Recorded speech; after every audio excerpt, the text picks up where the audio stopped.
प्रिय विद्यार्थियों, मैं डॉक्टर सीमा शुकोनी एसवीपी राजकीय महाविद्यालय डूंगरपुर से।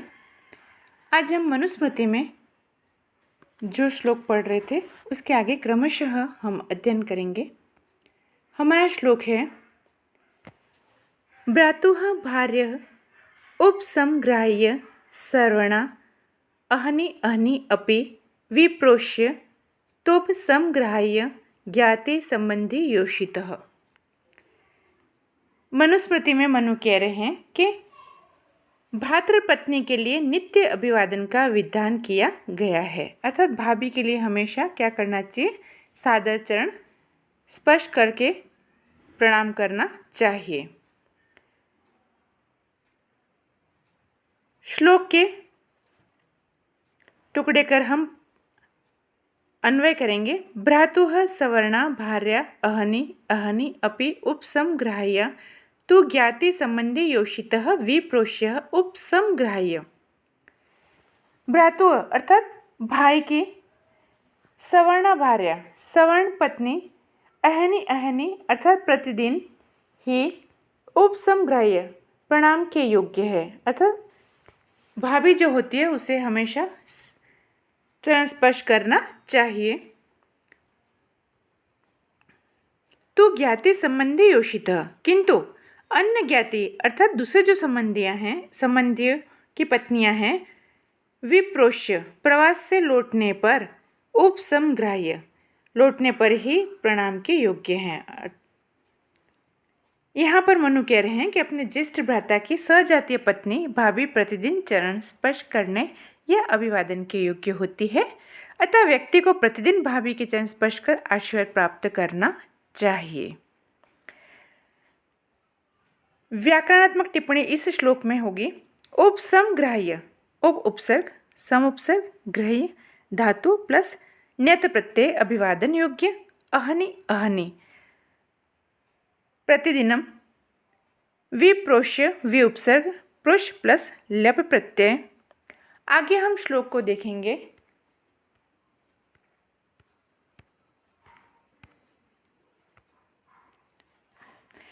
पितुः भगिन्यां मातुः च जायस्यां च स्वशर्यपि मातृवत् वृत्तिम् आतिष्ठेत् माता ताभ्यः गरीयसी। प्रकृत श्लोक में माता की श्रेष्ठता का प्रतिपादन किया जा रहा है। अन्वय हम देखेंगे। पितुः मातुः च भगिन्यां जायस्यां स्वशरी अपि च मातृवत् वृत्तिम् आतिष्ठेत् माता ताभ्यः गरीयसी। पितुः मातुः, पिता तथा माता की, च भगिन्यां माता की बहन में, यानी पिता की बहन या माँ की बहन, बुआ या मौसी में, जायस्याम स्वसरी अपि च, जायस्याम यानी बड़ी बहन और स्वसरी अर्थात अपनी बड़ी बहन, मातृवत वृत्तिम आतिष्ठेत माता के समान ही व्यवहार करना चाहिए। पापा की बहन हो, माँ की बहन हो और अपनी बड़ी बहन हो तो किसके समान व्यवहार करना चाहिए, माता के समान ही व्यवहार करना चाहिए। माता ताभ्यः गरीयसी, लेकिन माता उन सभी में, गरीयसी यानी श्रेष्ठ, ताभ्य यानी उन सभी में श्रेष्ठ होती है। विशेष यहाँ पर हम जानते हैं कि माता तथा मातृभूमि सदैव पूज्य होती है। आपने श्लोक पढ़ा भी होगा, जननी जन्मभूमि च स्वर्गात् अपि गरीयसी। व्याकरणात्मक टिप्पणी हम देखेंगे। वृत्तिम, वृत्त धातु प्लस 3 प्रत्यय श्रेष्ठ व्यवहार को, और आतिष्ठित, आ उपसर्ग प्लस धातु विधिलिंग लकार प्रथम पुरुष एक वचन। आगे हम श्लोक देखेंगे। दशाब्दाख्यम पौरसख्यम पंचाब्दाख्यम कलाभृतां त्रयब्दपूर्वं श्रोत्रियाणां स्वअल्पेनापि स्वयोनिषुः।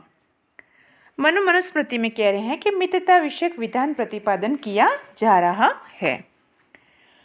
पौरसख्यम, जब हम श्लोक के टुकड़े करते हैं या पद विच्छेद करते हैं, जैसे संधि है, समास है, उसके अनुसार उस श्लोक को हम क्रम से जमाएंगे। तो यहाँ पर उसी को ही हम अन्वय कहते हैं। पौरसख्यम दशाब्दाख्यम कलाभृताम पंचाब्दाख्यम श्रोत्रियाणाम त्रयाब्द पूर्वम स्वयोनिषु स्वल्पेन अपि। पौरसख्यम पूर्ववासियों के साथ दशाब्दाख्यम 10 वर्ष के अंतर पर मित्रता होनी चाहिए, यानी मित्रता की एक श्रेणी निर्धारित की गई है कि कितने अंतर तक उसकी कितने अवधि वाला व्यक्ति जो होता है, मतलब कितने समय उसमें अंतर होने पर वो मित्रता कर सकता है, उस मित्रता की अवधि को यहाँ पर मनु ने मनुस्मृति में निर्धारित किया है। पौरसख्यम पूर्ववासियों के साथ दशाब्दाख्याम 10 वर्ष के अंतर पर मित्रता होनी चाहिए। कलाभृताम कलाविदों के साथ, अर्थात जो गीत है, संगीत है, नृत्य है आदि ऐसे लोगों के साथ में पंचाब्दाख्याम 5 वर्ष के अंतर पर मित्रता होनी चाहिए।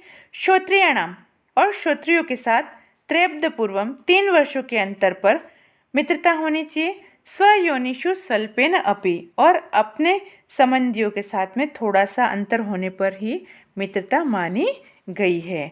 यहाँ पर मनु कह रहे हैं, व्याख्या में हम लिखेंगे कि एक गांव अथवा नगर में रहने वाले व्यक्तियों की आयु में 10 वर्ष का अंतर होने पर भी मित्रतापूर्ण व्यवहार किया जा सकता है।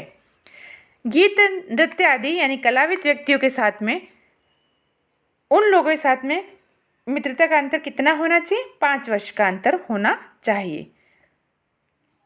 इसी प्रकार साथ साथ अध्ययन करने वाले वेद पाठ्य ब्राह्मणों की आयु में 3 वर्ष का अंतर होना चाहिए और अपने सगे संबंधियों आयु में अत्यल्प यानी कम होने पर भी उनके साथ में मित्रता की जा सकती है। आगे हम श्लोक देखते हैं। ब्राह्मणम 10 वर्षम तो शतवर्षम तो भूमिपम पिता पुत्रो विजानीयात ब्राह्मणः तो तयोः पिता। मनु कह रहे हैं कि ब्राह्मण की श्रेष्ठता का प्रतिपादन किया जा रहा है। वही हम अन्वय देखेंगे। 10 वर्षम ब्राह्मणम तो शतवर्षम भूमिपम तो पिता पुत्रो विजानीयात तयोः ब्राह्मणः तो पिता। 10 वर्षम ब्राह्मणम तो 10 वर्ष के ब्राह्मण तथा शतवर्षम भूमिपम तो और 100 वर्ष के क्षत्रिय को पिता पुत्रो विजानीयात पिता पुत्र के समान समझना चाहिए। तयोः ब्राह्मणः किंतु उन दोनों में ब्राह्मण तो पिता ब्राह्मण ही पिता श्रेष्ठ होता है। व्याकरणात्मक टिप्पणी हम देखेंगे। भूमिपम भूमिम पाति इति भूमिपः तम क्षत्रिय को कहा है। पिताम पुत्रो पिता च पुत्रश्च इति पिता पुत्रो द्वंद्व समास, जहाँ 2 पद हों